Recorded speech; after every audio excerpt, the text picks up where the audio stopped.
Jean from Happy Indulgence, and today I have a book review for you guys. So I'm going to be talking about Wicked Saints by Emily A. Duncan and why it disappointed me.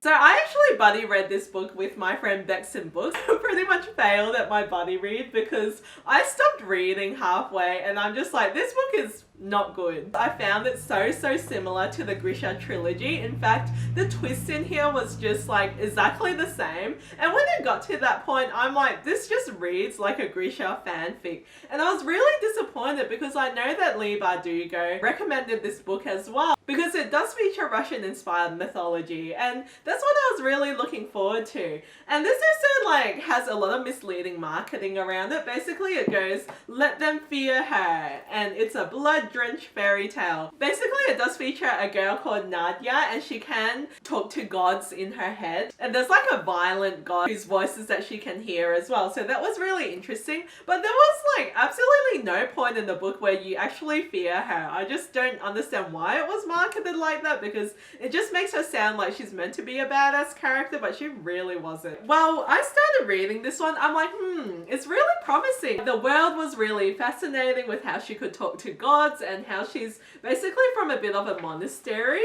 And then the other character, Seraphin, was also really fascinating. He's a prince, but he basically gets abused by the king as well. So the king's like a bit of a villain. So I'm thinking, alright, at some point these two characters are going to meet one another. But instead she bumps into this guy called Malachi's, and apparently Malachi's just accompanies her on this journey. He's got a bit of a secret identity as well, and Malachi's is an enemy of Nadia, but instead they get along. There's a lot of like smoldering passion between the two. There's a bit of a romance that's kind of like a enemies to lovers type of romance, I guess. It was all really promising until I reached the halfway mark, and I'm like, guys, absolutely nothing has happened. Like, it's just pretty much them two absorbing in banter. We learn a lot about the world as well, which is inspired by Russian mythology. She sees a hot guy. She's not meant to be with him, but she likes the look of him, and then they fall in love. As soon as the romance happened, that's just all it is. Like, it's just all about the romance, and even when you hear about the twist in the book, she's just like, oh well, I'm just gonna forget all my morals and everything that I ever believed in, and I'm just gonna throw that all away just to be with this guy. And that was pretty annoying.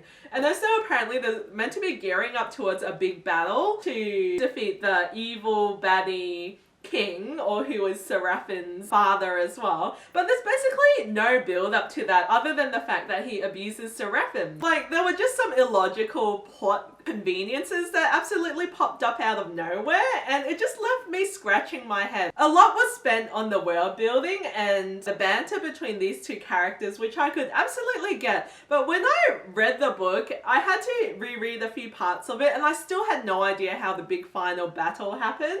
And it was just like really random because I just found a lot of the world building and the magic system to be completely confusing. Like, even I couldn't tell you like what exactly happened in the book, and it's when a fantasy has such vague details about the actual plot itself and the world building itself that it completely puts me off it. Basically more emphasis is placed on the romance, and it just, oh my gosh, it was just disappointing. And as I reached the end of the book, it was like, this guy's pretty much the Darkling, guys. It like strongly resounded of Grisha vibes. You know, what would have happened in the Grisha trilogy if it had an alternate ending? And that's how it read. I was so disappointed because I felt like this one had so much promise. It was promising this villain character, like one of the sexiest villains of all time. And I'm like, nope, I just don't understand it. I just felt like I read this book and I wasted so much time on it trying to understand it, trying to absorb the details, and at the end of the book, I'm just like, well, that was that. I wish I DNF'd it, guys, because it just wasn't worth it. It was just vague and confusing. It tried to be too many things at once, but